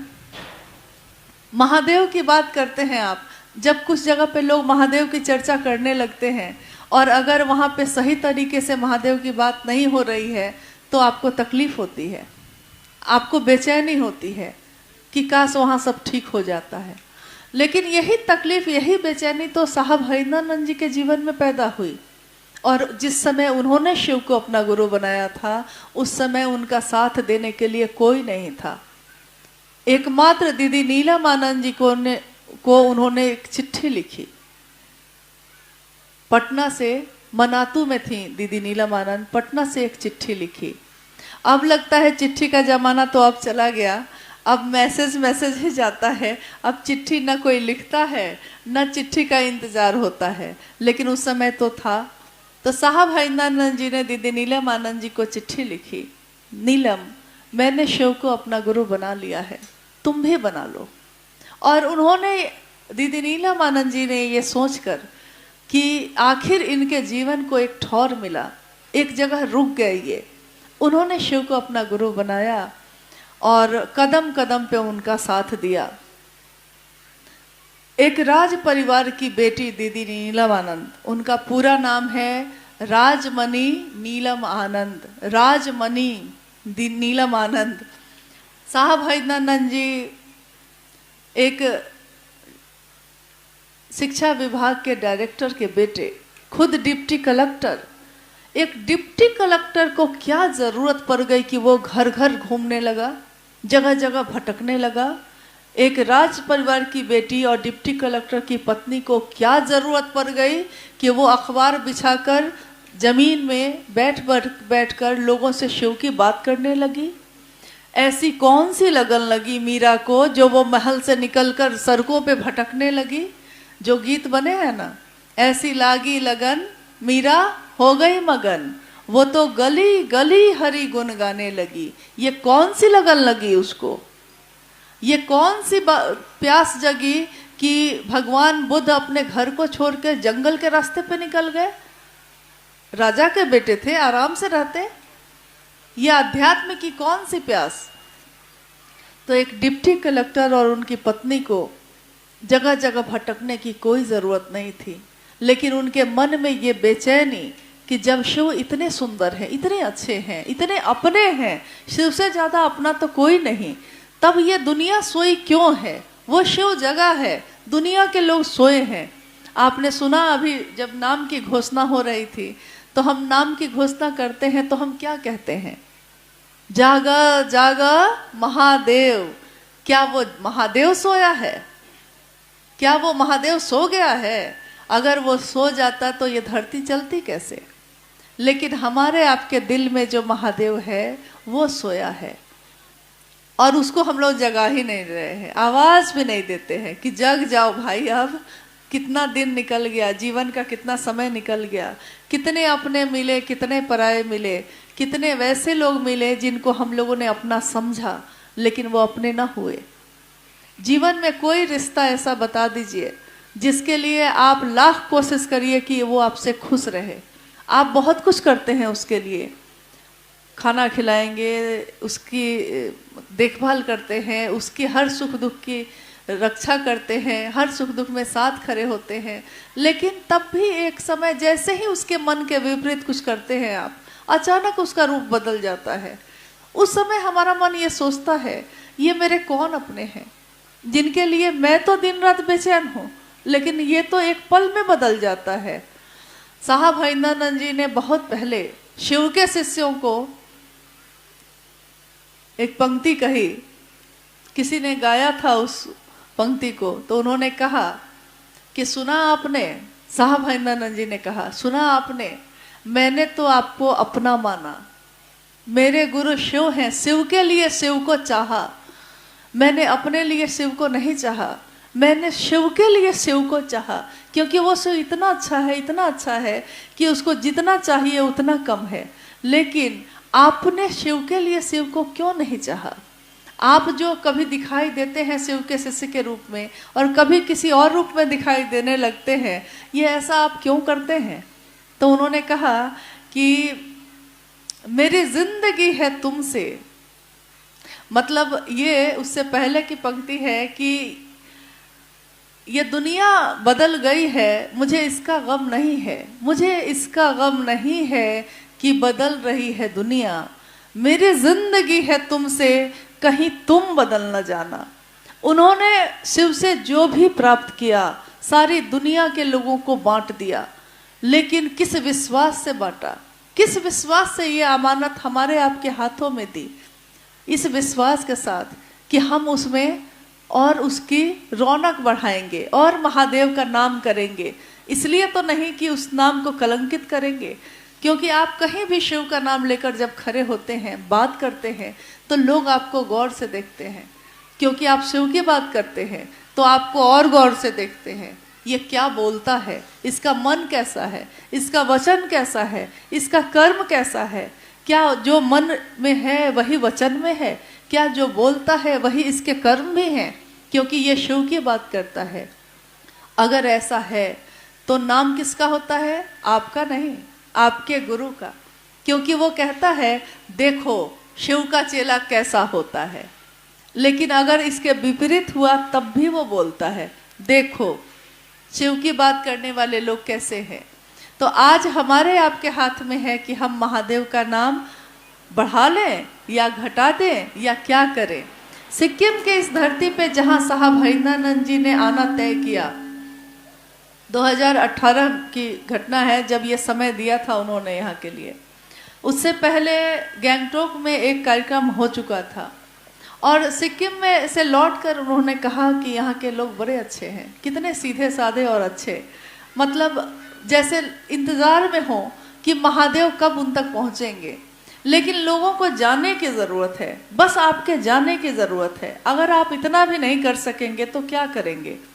अभी थोड़ी देर पहले एक विषय था दीक्षा और गुरु दक्षिणा, क्योंकि कोई भी गुरु जब होता है तो हम उसको गुरु दक्षिणा देते हैं। गुरु दक्षिणा देते हैं, गुरु पूर्णिमा मनाते हैं, गुरु दक्षिणा में सामान दे सकते हैं, पैसे दे सकते हैं, मिठाइयाँ और फल चढ़ाते हैं। लेकिन हमारे गुरु शिव तो शरीर में नहीं है, और जिसने हमको आपको सब कुछ दिया है उसको हम आप क्या दे सकते हैं। तो अगर शिव को देने की बारी आएगी तो हम क्या दे सकते हैं, क्योंकि वो भी गुरु तो है। उनको देना होगा कुछ, क्या दे सकते हैं? एक शब्द बोला था साहब ने, कृतज्ञता। कृतज्ञता ही है आपकी गुरु दक्षिणा। जब आप उस शिव के लिए कृतज्ञ हो जाइएगा, एहसान से भर जाइएगा कि शिव आपने कितना दिया, कितना दिया, तो आप उस महादेव का नाम तो लीजिएगा कम से कम। मंदिरों में खड़े होके तो हम महादेव की बात करते हैं, घर के पूजा घर में खड़े होके तो करते हैं, लेकिन क्या हर दिल में उस शिव की स्थापना हो जाए, इसके लिए हमने शिव की बड़ाई शिव की दुनिया में की है। कहा साहब ने कि आप शिव की बनाई दुनिया में रहते हैं। हम अगर किसी के घर में रहते हैं तो हम कहते हैं ना कि हम भाई आपके घर में रहते हैं, और हम एहसान मानते हैं कि आपके घर में हमको जगह मिल गई और हम रह पाए।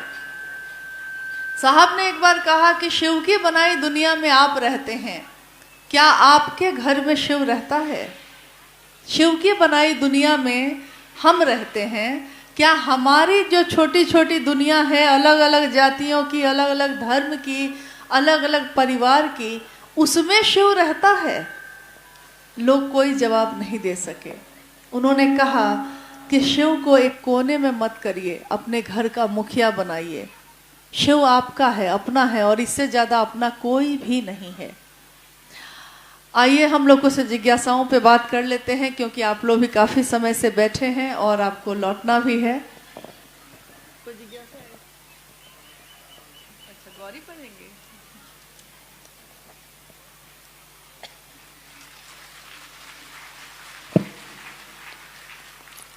शिव का शिष्य बनने के लिए कंकन पहनना जरूरी है क्या?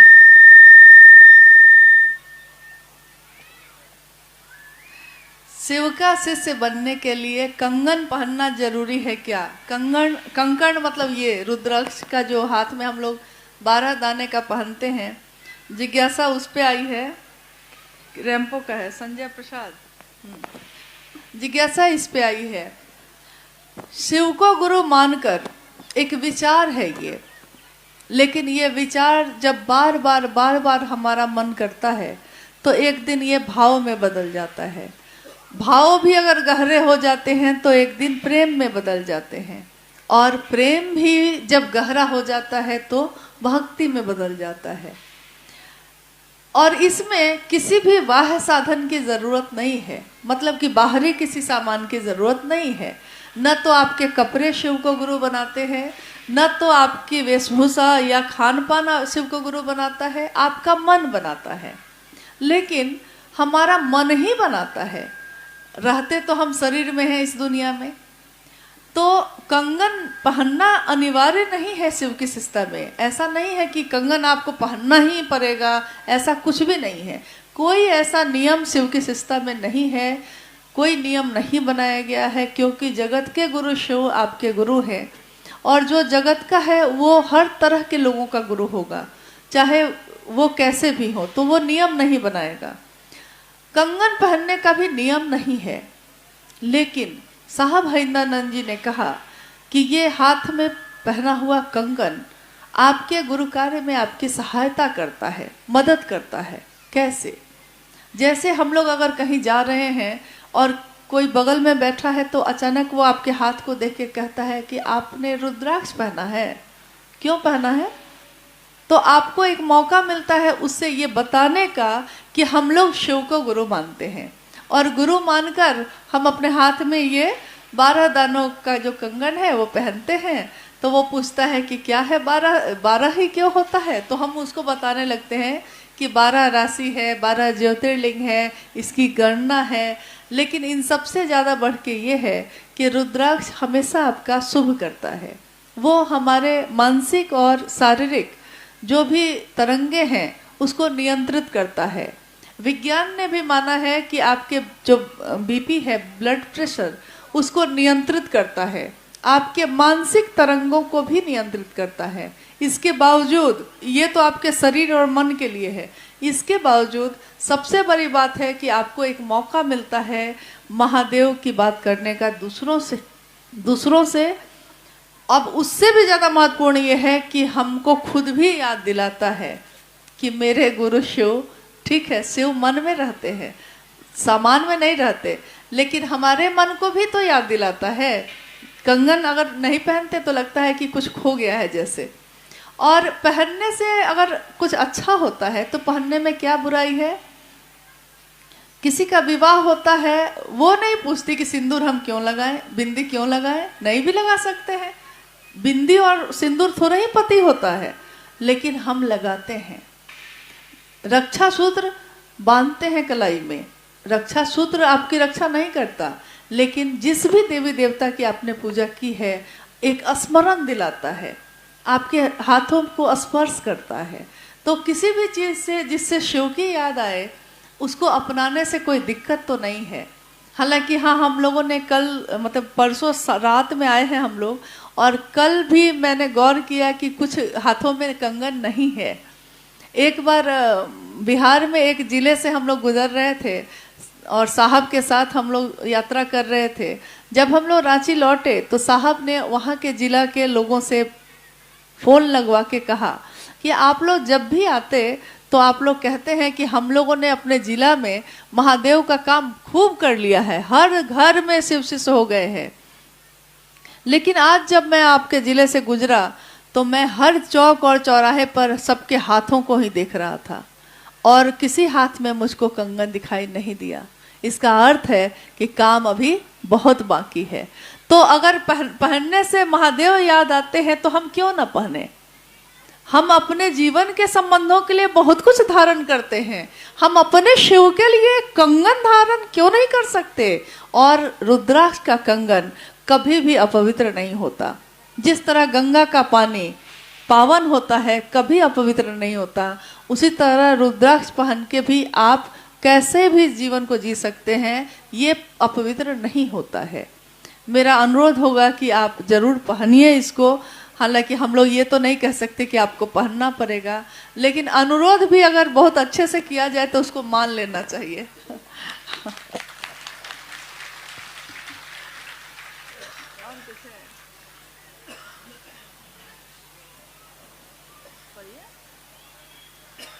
यहाँ दीक्षा नहीं दी जाती है, वे शिष्य कैसे बनेंगे। यहाँ दीक्षा नहीं दी जाती है, फिर शिष्य कैसे बनेंगे। साहब ने कहा कि दीक्षा का जो अर्थ होता है वो ये होता है कि प्रारंभ करना। यानी कोई गुरु जब आपको मंत्र देते हैं तो वो प्रारंभ होता है आपकी आध्यात्मिक यात्रा का। तो दीक्षा जैसे ही हम कहते हैं, जिस पल हम कहते हैं हे शिव आप मेरे गुरु हैं, मैं आपका शिष्य हूँ, मुझसे इस पे दया कर दीजिए, उसी क्षण हमारे मन में एक विचार पैदा होता है कि शिव मेरे गुरु हैं। आपके नाम की घोषणा भी जब होती है तब भी ऐसा ही होता है। तो उसी क्षण आपके मन में प्रारंभ हो जाता है कि शिव मेरे गुरु हैं। ये विचार प्रारंभ होना ही दीक्षा है। इसमें कोई भी अलग से कोई प्रक्रिया नहीं बनाई गई कि हाँ कोई कान में मंत्र दिया जाएगा या मतलब कुछ ऐसा बताया जाएगा जो सिर्फ आपके लिए होगा, दूसरों को नहीं बताना है। क्योंकि बहुत शरीरधारी गुरु जब दीक्षा देते हैं तो वो कोई ना कोई मंत्र देते हैं और वो कहते हैं कि ये मंत्र सिर्फ आपके लिए है, दूसरे को मत बताइएगा। लेकिन जगत गुरु शिव का शिष्य जब इस धरती पे उतरता है तो वो तमाम तरह की संकीर्णताओं को विनष्ट कर देता है। जो हम अलग अलग जातियों में बटे लोग हैं, अलग अलग धर्म में, अलग अलग संप्रदाय में बटे लोग हैं, वो शिव के दरबार में जब होते हैं तो सब एक हो जाते हैं। उन्होंने एक उद्घोष किया साहब हरिदयानंद जी ने। उन्होंने कहा कि आपके मन में, आपके हृदय में जो भाव संचरित होते हैं वो क्या हो, वो एक हो। आपका मंत्र एक हो, आपके मन और विचार में जो भाव संचरित होता है वो एक हो, आपकी मंत्रणा करने की सभा एक हो। मतलब एक शिव, बाकी सब शिव के शिष्य। और शिव के शिष्य जो होते हैं वो दास नहीं होते, क्योंकि महादेव जो है वो सेवक नहीं बनाता है। महादेव के बारे में आपने कभी सुना है कि कोई सेवक है उनका? आपने हमेशा पढ़ा होगा, सुना होगा कि महादेव के गण होते हैं। गण का अर्थ होता है आदमी। महादेव, मैं कौन हूं? तो मैं महादेव का आदमी हूं। गण है वो, तो महादेव गण बनाते हैं। शिष्य को भी धीरे धीरे अपने संपूर्ण रूप से मिलाते हैं।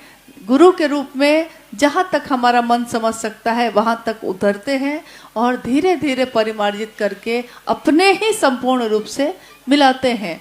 इसीलिए हम कहते हैं कि भगवान शिव को अपना गुरु बनाइए।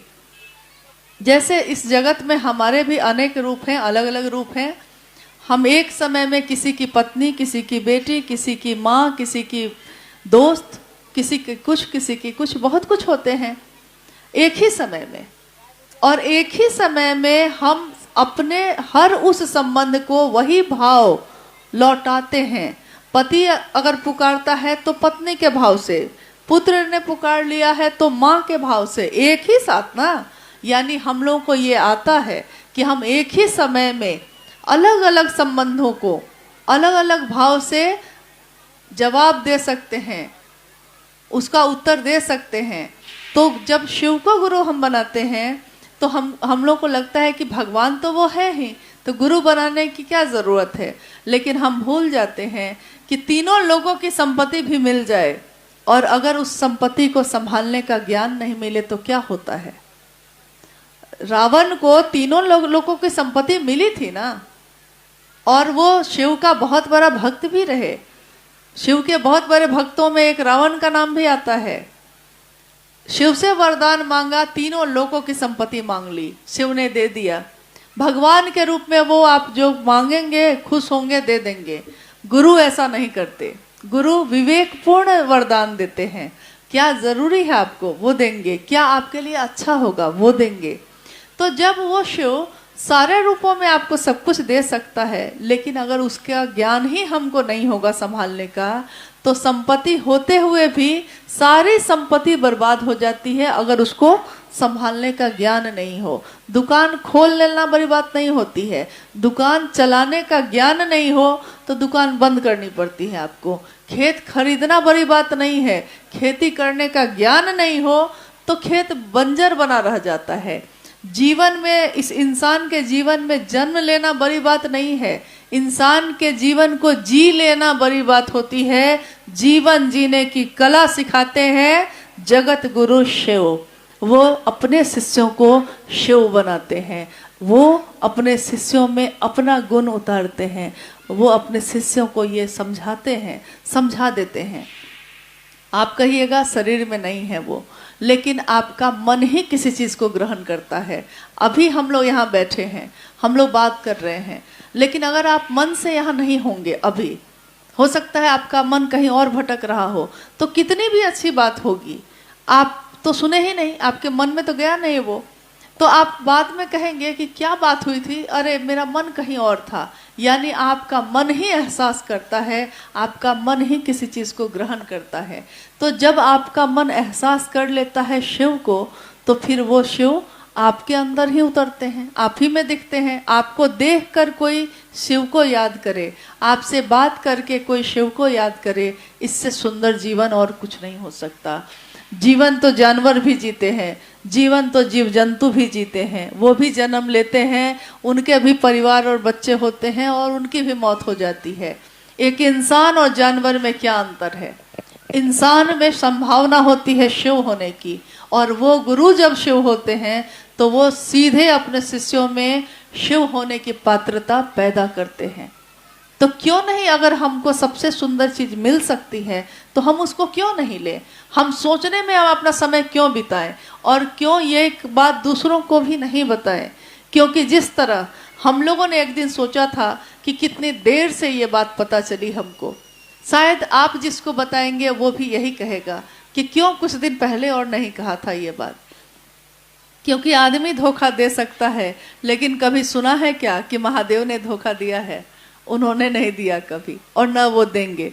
तो जब सबसे सत्य, सबसे सुंदर चीज आपके पास उपलब्ध है, तो उसे शिव को अपना गुरु बनाइए, और उसी का कंगन है तो वो भी पहन लीजिए। और कुछ नहीं,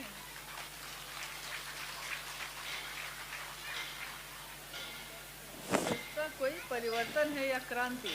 जिज्ञासा तो बहुत सारी है। अच्छा, एक दो जिज्ञासा ऐसी है जिसके बारे में हम लोग को थोड़ा 5 मिनट बात कर लेनी चाहिए। शिव शिष्यता कोई परिवर्तन है या क्रांति? जिज्ञासा है कि ये क्या एक क्रांति है, क्या एक अभियान है, क्या ऐसा कुछ है जिज्ञासा में। तो शिव की शिष्यता कोई क्रांति नहीं है। क्रांति का अर्थ होता है कि कोई एक चीज को बदलकर दूसरी चीज ले आना। ये जागरण का विज्ञान है, ये जागरण होने की बात है। जैसे हम लोग कहते हैं ना कि रात्रि जागरण हम लोगों ने किया, मतलब पूरी रात जग के बिताई है, या देवी की आराधना में जागरण किया, यानी देवी की आराधना में पूरी रात जागरण किया आपने।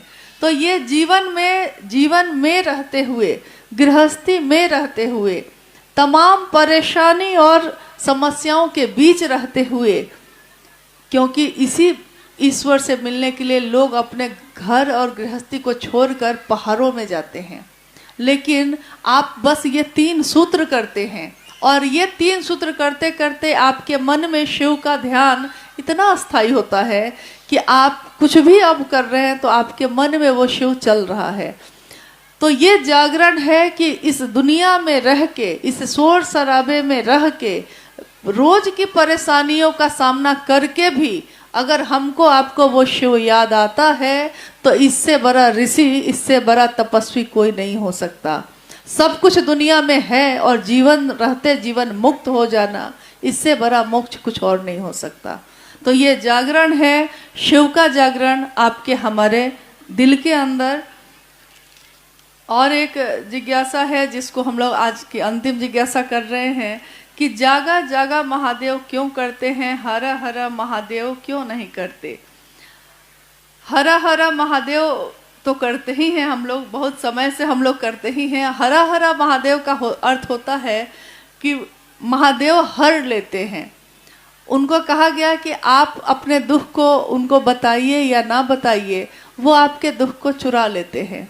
आप अपनों को नहीं बताते दुख, लेकिन वो अपना अगर है तो आपके दुख को समझ जाता है। कहीं किसी ने लिखी थी, अपना कौन होता है, कि बारिश में भी अगर मेरी आंखों से आंसू गिरते हों और वो मेरी आंसुओं को देख ले, वही ना अपना होता है। बारिश में है, लेकिन उस बारिश की बूंदों में वो समझ जाए कि आपकी आंखों से आंसू बहते हैं, वो है अपना।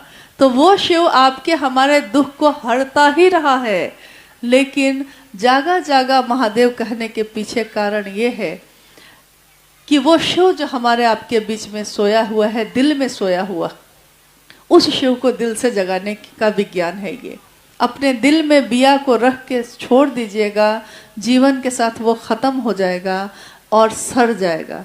जैसे हम अपने घरों में बीज को रख दें तो वो बीज रखा रखा सड़ जाता है, लेकिन अगर उस बीज को खेतों में लगा दें, क्यारियों में लगा दें, तो क्या होता है, पौधे निकलते हैं, अनाज होता है।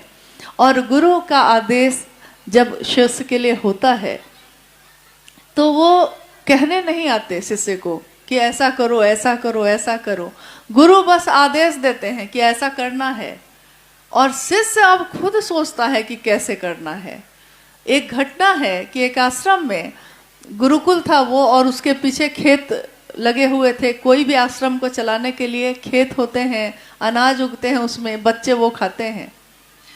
एक तूफानी रात में, आंधी और तूफान चल रहा है, उस तूफानी रात में गुरु को चिंता हो गई। उन्होंने अपने शिष्यों को बुलाया और कहा कि जो आश्रम की जमीन है, उस जमीन में जो अनाज लगे हुए हैं, मेड़ होती है ना, बांध उसका जो बनाया रहता है खेत के किनारे, तो उन्होंने कहा कि वो अगर टूट गया तो सारा अनाज बह जाएगा, बच्चा लोग फिर तुम लोग को क्या खिलाएंगे हम।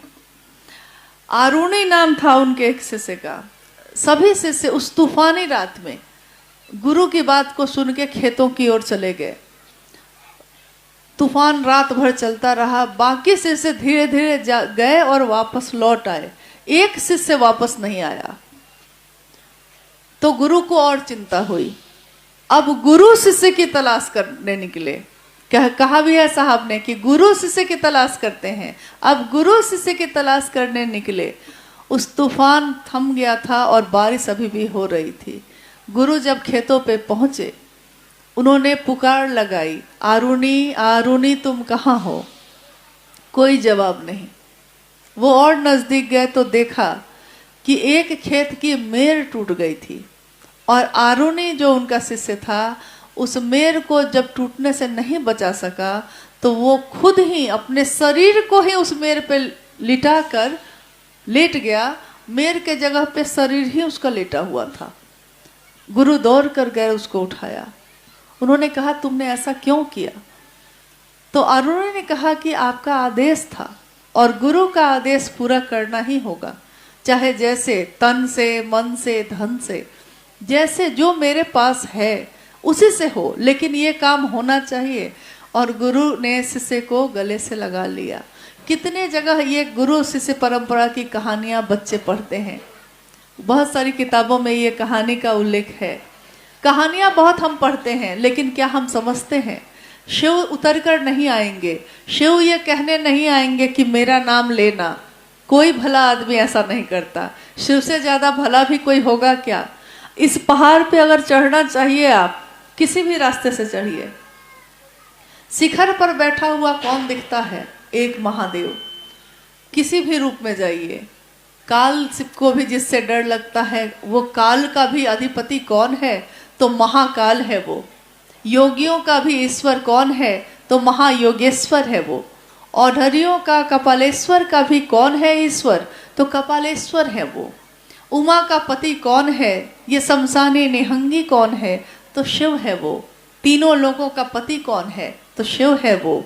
सबसे बड़ा मिजाज किसका है? सब कुछ त्याग के बैठा है वो। क्या वो करेगा लेकर चढ़ावा? सब कुछ त्याग के बैठा है वो महादेव। हमारा आपका चढ़ावा लेकर करेगा क्या? वो तो खुद सब कुछ त्याग के बैठा है। लेकिन हम कैसे हैं? हमने उस शिव से लिया ही लिया है। ये दुनिया ली, ये हवाएं ली, ये बादल, ये सब कुछ लिया। शिव की बनाई हुई प्रकृति का हर अंश, हर रचना दूसरों को देता है। मधुवन खुशबू देता है, सागर सावन देता है। जीना उसका जीना है जो औरों को जीवन देता है। लेकिन इंसान होकर तो हम ये भूल गए हैं। शिव की बनाई हुई रचना का हर रचना उनकी कुछ न कुछ देती है दूसरे को, खुद नहीं रखती। फूल खिलते हैं तो सुगंध दूसरे लेते हैं, फूल तो झड़ जाता है। लेकिन साहब ने जो इस इंसानों के रूप में जो हम शिव की सबसे सुंदर रचना है, इस रचना के दिल में शिव की शिष्यता का फूल जो खिलाया है, उन्होंने अपने जीवन में असंख्य कांटों का सामना किया, असंख्य समस्याओं का सामना किया। लेकिन उन्होंने लिखा और कहा कि कांटों पे चढ़ के ही फूल खिलता है, गुलाब खिलता है। कांटों पे चढ़ के ही खिलता है ना। लेकिन दुनिया कांटों को नहीं देखती, दुनिया फूलों की सुगंध को देखती है। और कांटों पे चढ़ के ही इस दुनिया में शिव की शिष्यता फूल की तरह खिल गई है सबके दिलों में। हर व्यक्ति उस शिव को अब महसूस करता है, मेरा है वो। सबका था तो कोई बात नहीं थी, मेरा है ये सबसे बड़ी बात होती है। दुनिया में बहुत सारी चीजें हैं, मेरी नहीं है तो मेरे किस काम की। वो शिव मेरा हो जाए, इसकी कामना करती हूँ। अपने गुरु शिव से दया की याचना, अपने साहब दीदी से आशीर्वाद मांगती हूँ कि हम सबके दिलों में ये फूल ऐसा खिले और खिला ही रहे। क्योंकि दुनिया का फूल तो खिलता है और मुरझा जाता है, लेकिन शिव की शिष्यता का फूल, वो शिव शाश्वत है, सत्य है, जो कभी बदलता नहीं। उसकी सुंदरता कभी बदलती नहीं, तो उसकी शिष्यता की सुगंध भी कभी बदलेगी नहीं। लेकिन ऐसी सुगंध फैले कि आपके आसपास के लोग भी उस सुगंध से डूब जाएं, उसमें सराबोर हो जाएं। आइए हम सब उस अपने गुरु को प्रणाम करते हैं और आप सभी के चरणों में भी मेरा प्रणाम। जागा जागा महादेव। भाई संतोष